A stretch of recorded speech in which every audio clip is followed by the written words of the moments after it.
क्या होगा अगर एक मशहूर वकील जिसे सब कुछ हासिल है, पैसा, शोहरत, बंगला और एक चमचमाती फरारी, अचानक सब कुछ छोड़कर एक साधु बन जाए?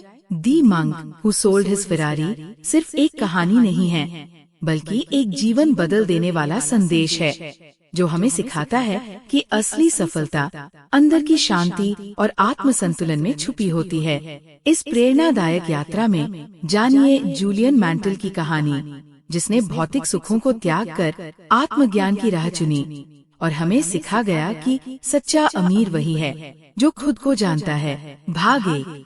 शीर्षक: जूलियन मैंटली, एक अधूरी दौर की शुरुआत। कहानी शुरू होती है एक तेज चमचमाती फेरारी की गूंज से, लेकिन ये सिर्फ एक गाड़ी नहीं थी, ये थी एक पहचान, एक सफलता की मोहर और शायद एक खोखली जीत की गूंज।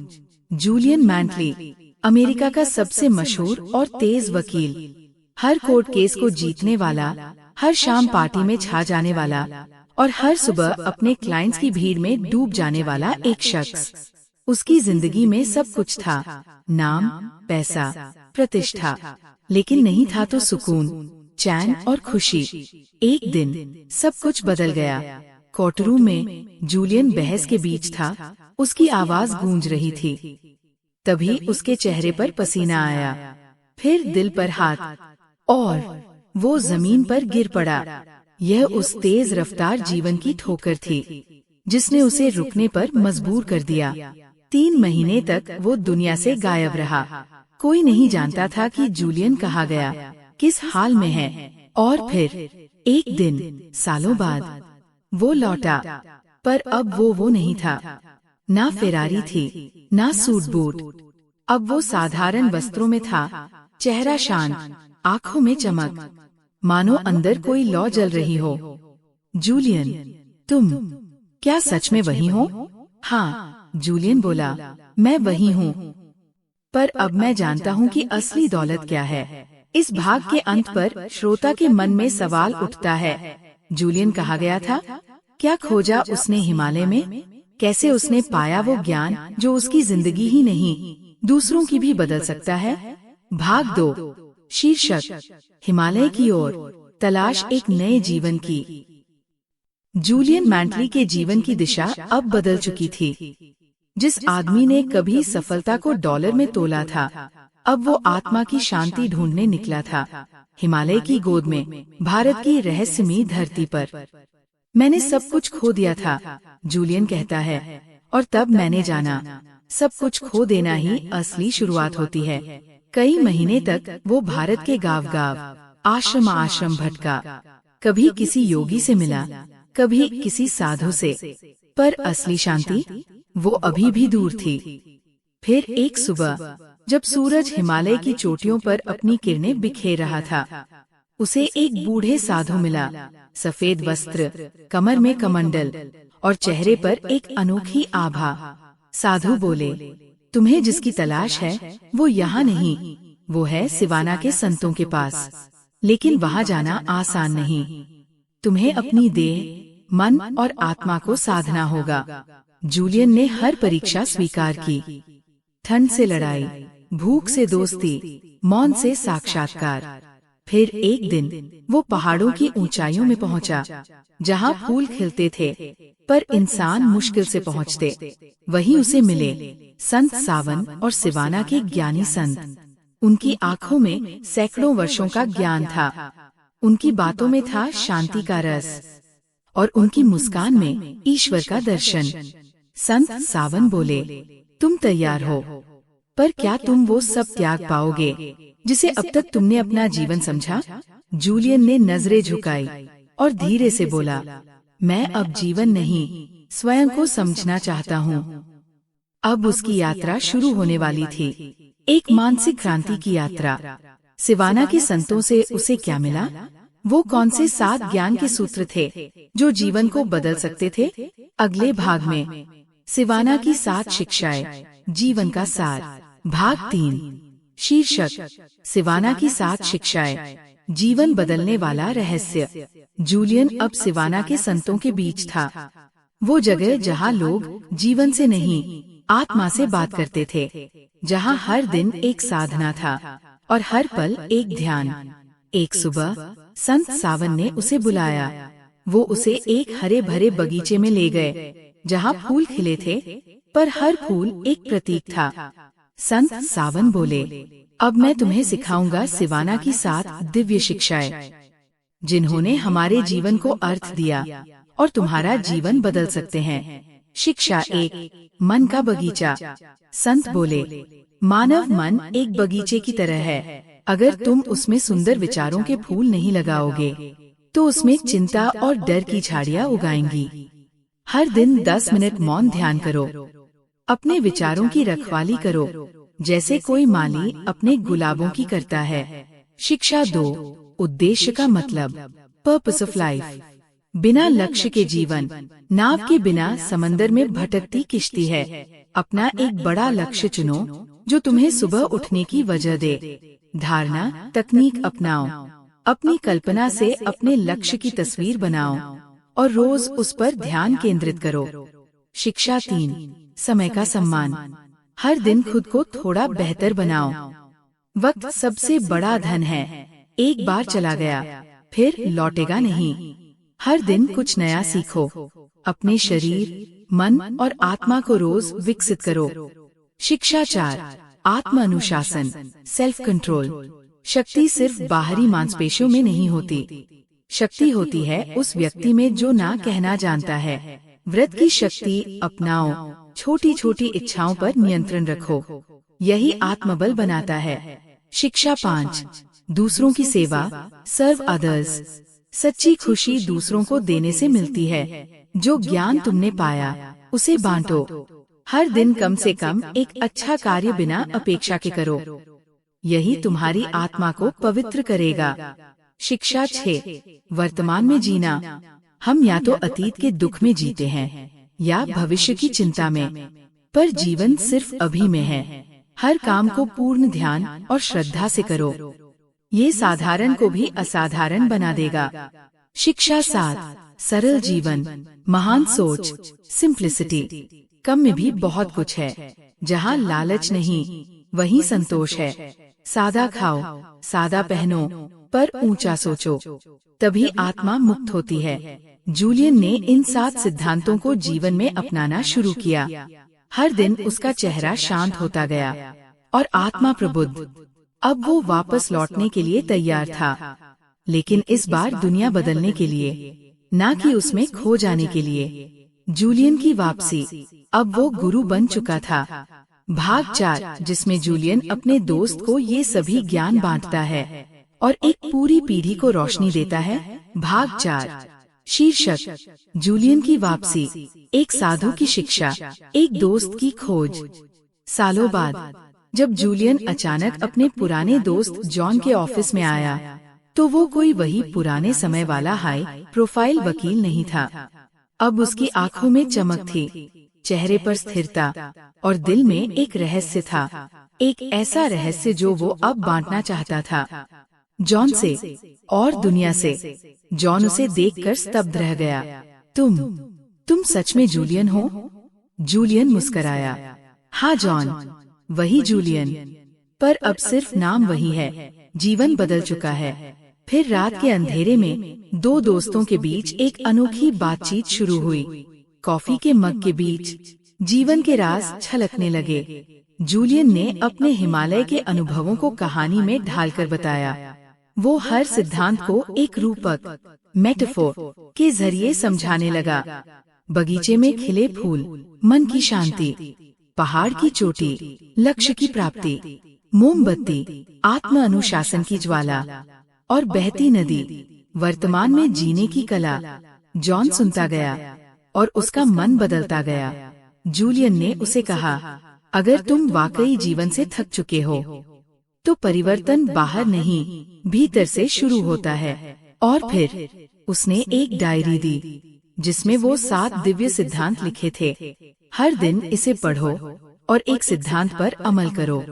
तुम देखोगे जॉन, तुम फिर से जीना सीख जाओगे। अब जॉन भी बदलने को तैयार था। उसे लगा जैसे बरसों बाद किसी ने उसके भीतर की बुझी लौ को फिर से प्रज्वलित किया है। जूलियन अब अकेला साधु नहीं था, वो अब एक प्रकाश वाहक बन चुका था, जो ज्ञान की मशाल को एक हाथ से दूसरे हाथ में सौंपता जा रहा था। अगला भाग, जॉन की आत्मा की यात्रा, परिवर्तन की पहली सुबह, भाग 5। शीर्षक, जॉन की आत्मा की यात्रा, परिवर्तन की पहली सुबह। रात भर जॉन की आंखें नहीं लगीं। वो बार बार जूलियन की बातें याद करता रहा। मन के भीतर एक तूफान चल रहा था, पर ये तूफान विनाश का नहीं, परिवर्तन का था। सुबह पहली बार जॉन बिना अलार्म के उठा। बाहर हल्की ठंडी हवा चल रही थी और सूर्य धीरे धीरे आकाश को छू रहा था।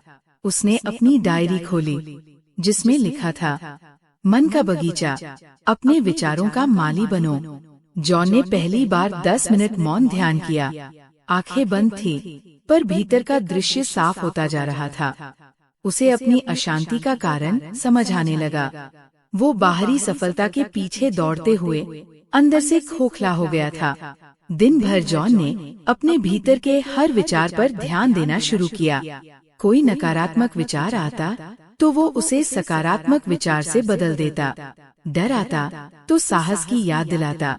गुस्सा आता तो क्षमा की प्रार्थना करता। जैसे जैसे दिन गुजरा, जॉन को महसूस हुआ उसका मन अब गुलाबों के बगीचे जैसा महकने लगा है। रात को सोने से पहले उसने डायरी में लिखा, आज मैंने खुद के भीतर पहली बार शांति महसूस की। अब मुझे समझ आया, परिवर्तन एक पल में नहीं होता, पर हर पल से होता है। वो अब अगली शिक्षा के लिए तैयार था। उद्देश्य की शक्ति, पर्पस ऑफ लाइफ। हर दिन एक पत्थर है जिससे आत्मा का मंदिर बनता है, और आज जॉन ने पहला पत्थर रखा था। अगला भाग, उद्देश्य की शक्ति। जॉन को उसकी नई दिशा मिली, जिसमें जॉन अपनी जिंदगी का उद्देश्य खोजने निकलता है और उस यात्रा में खुद को नए रूप में पाता है। भाग 6। जॉन अब हर सुबह जल्दी उठता था, ध्यान करता था, डायरी में लिखता था और खुद को अपने ही विचारों से साफ करने की कोशिश कर रहा था। लेकिन एक सवाल उसे बार बार कचोटता था, मैं आखिर चाहता क्या हूँ? मेरा उद्देश्य क्या है? जूलियन ने जॉन से अगली बार मिलने पर कहा, बिना उद्देश्य के जीवन समुद्र में बिना पतवार की नाव जैसा है। तू बहाव में बह जाएगा, दिशा नहीं पाएगा। उसने एक कहानी सुनाई। हिमालय के योगी बच्चों को सिखाते थे कि जीवन का लक्ष्य जानना ही सच्ची शिक्षा है। फिर उसने एक पवित्र वाक्य सुनाया, किसी महान उद्देश्य की कल्पना करो और फिर हर दिन उसे पाने की दिशा में एक छोटा कदम लो। जॉन ने उसी शाम डायरी में लिखा, मैं एक ऐसा इंसान बनना चाहता हूँ जो अपने परिवार, अपने स्वास्थ्य और अपने जीवन में संतुलन बनाए। मैं फिर से लेखक बनना चाहता हूँ, अपनी आवाज को दुनिया तक पहुँचाना चाहता हूँ। उसने अपने लक्ष्य को 5 हिस्सों में बांटा। हर लक्ष्य के नीचे एक क्रिया लिखी, क्योंकि सपना बिना कार्य सिर्फ एक कल्पना होता है। अब हर सुबह ध्यान के बाद जॉन अपनी आंखें बंद करता और खुद को उस लक्ष्य को प्राप्त करते हुए देखता। वो देखता अपने परिवार को हंसते हुए, खुद को स्वस्थ दौड़ते हुए और अपनी किताबों को किताबों की दुकानों में सजे हुए। ये सिर्फ कल्पना नहीं थी, ये आत्मा की शक्ति थी, उद्देश्य की शक्ति। अब जॉन पहले जैसा नहीं रहा। उसकी सोच में स्पष्टता आ गई थी, उसकी चाल में आत्मविश्वास और सबसे बड़ा परिवर्तन, अब वो प्रतिक्रिया नहीं करता, सोचकर निर्णय करता था। जिस दिन इंसान अपने जीवन का उद्देश्य जान लेता है, उसी दिन वो असली आजादी को छूता है। अगला भाग, कायम रहो और अनुशासित बनो, आत्म अनुशासन की शक्ति। अगली कड़ी में हम जानेंगे कि कैसे जॉन ने अपने नए रास्ते पर लगातार बने रहने की कला सीखी, जिसमें हम सेल्फ डिसिप्लिन के रहस्य और अभ्यास की बात करेंगे। भाग 7। शीर्षक, आत्म अनुशासन की शक्ति, एक शांत योद्धा की तैयारी। अब जॉन को अपना लक्ष्य तो मिल गया था, लेकिन हर सपना एक कीमत मांगता है, और वो कीमत थी अनुशासन। जूलियन ने कहा था, सिर्फ जान लेना काफी नहीं होता, हर दिन उस राह पर चलना असली तप है। जूलियन ने जॉन को फिर एक कहानी सुनाई। हिमालय की घाटियों में एक विशालकाय सुमो पहलवान रहता था, जो रोज एक ही रूटीन में खुद को ढालता था। समय पर उठना, ध्यान, व्यायाम और लगातार अभ्यास। वो चाहे जितनी बार गिरता फिर उठता, बिना शिकायत, बिना थके। जूलियन ने कहा, अनुशासन से बड़ी कोई साधना नहीं। जॉन ने अब एक नया नियम बनाया, सुबह 5 बजे उठना, 10 मिनट ध्यान, 20 मिनट व्यायाम, दिन भर में 1 घंटा लेखन, रात को आत्म मूल्यांकन। शुरुआत में ये कठिन था, शरीर थका, मन भागा, पर हर बार उसने खुद से कहा, तू एक युद्ध में है और जीत सिर्फ अनुशासन से मिलेगी। एक दिन जॉन देर से उठा, उसने सोचा छोड़ दूं, लेकिन तभी उसकी डायरी में लिखा एक वाक्य उसे याद आया, छोटे समझकर जो छोड़ा वही तो सबसे बड़ा था। उसने खुद को संभाला और फिर उसी दिन डबल मेहनत की। अब जॉन के भीतर कोई और ही शक्ति जग चुकी थी। ये आत्मनियंत्रण था, खुद से वफादारी थी।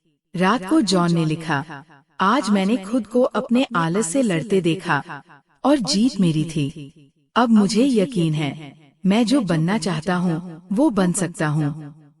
अनुशासन कोई दंड नहीं, ये आत्मा की ढाल है। जिस दिन तुम खुद पर विजय पालोगे, उस दिन तुम्हें कोई नहीं हरा सकेगा। अगला भाग, दया और सेवा का मूल्य, दूसरों के लिए जीना।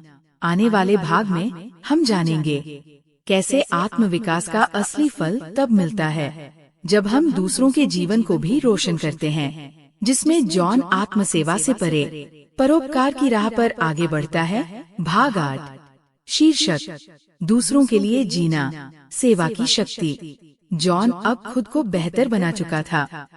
सुबह जल्दी उठना, ध्यान, लेखन, अनुशासन। अब उसके जीवन में स्पष्टता आ गई थी। लेकिन एक सवाल फिर उसके सामने खड़ा था, अब इसका क्या करें?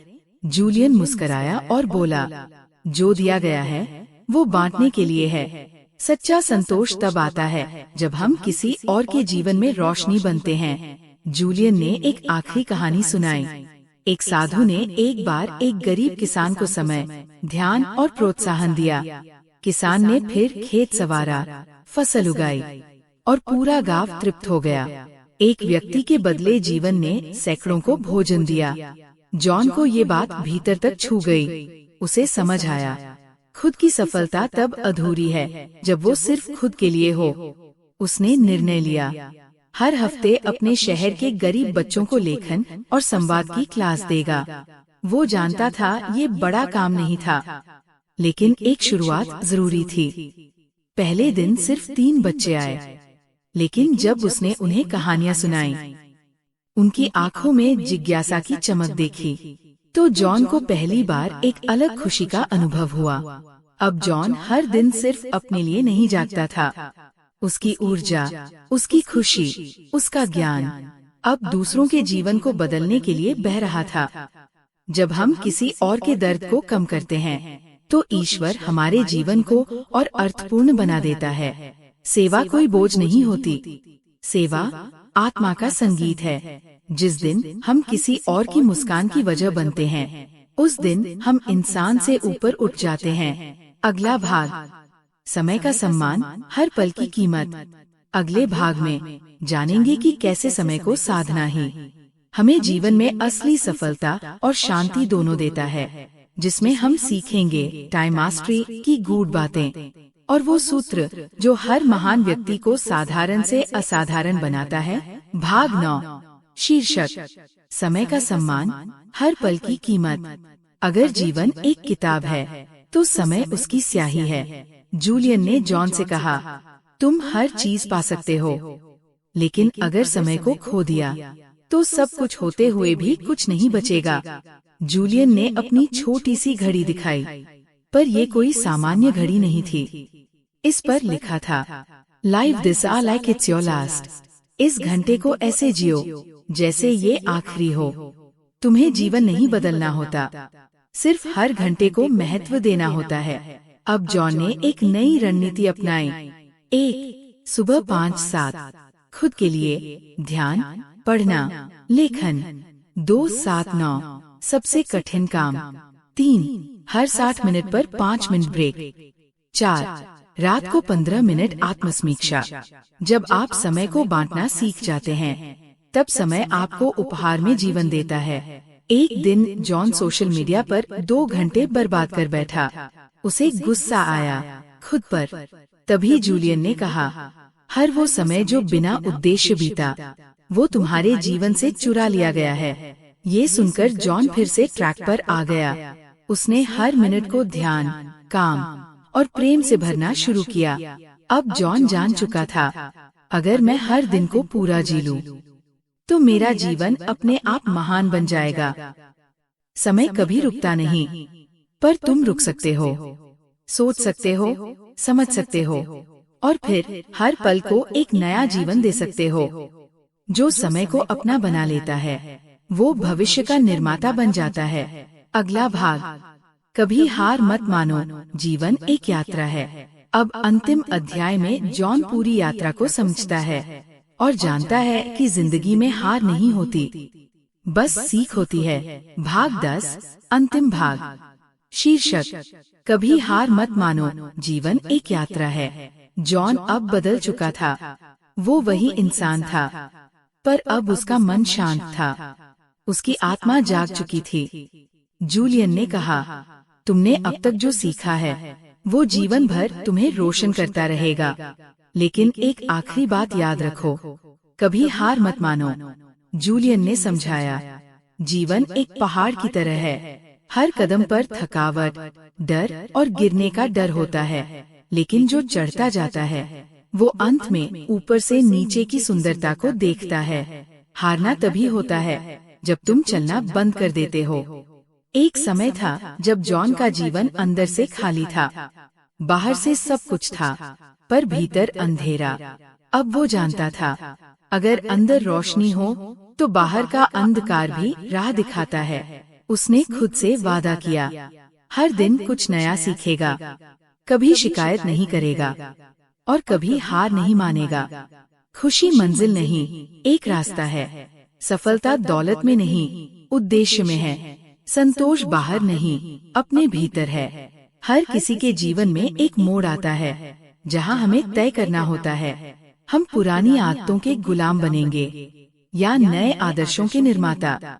जॉन ने चुना खुद को खोजने का रास्ता, और अब आपकी बारी है। The monk who sold his Ferrari कोई साधारण कहानी नहीं, ये एक आंतरिक जागरण है, एक कहानी है आत्मा के पुनर्जन्म की। हर श्रोता जो इसे सुन रहा है, अब एक नया कदम ले सकता है। अपने भीतर झांको, अपनी आग जलाओ और एक ऐसा जीवन जियो जिसे देखकर तुम्हारा भविष्य खुद तुम पर गर्व करे। धन्यवाद, आपने इस पूरी ऑडियो बुक को सुना। अब इसे अपने जीवन में उतारना आपके महान बदलाव की शुरुआत हो सकती है।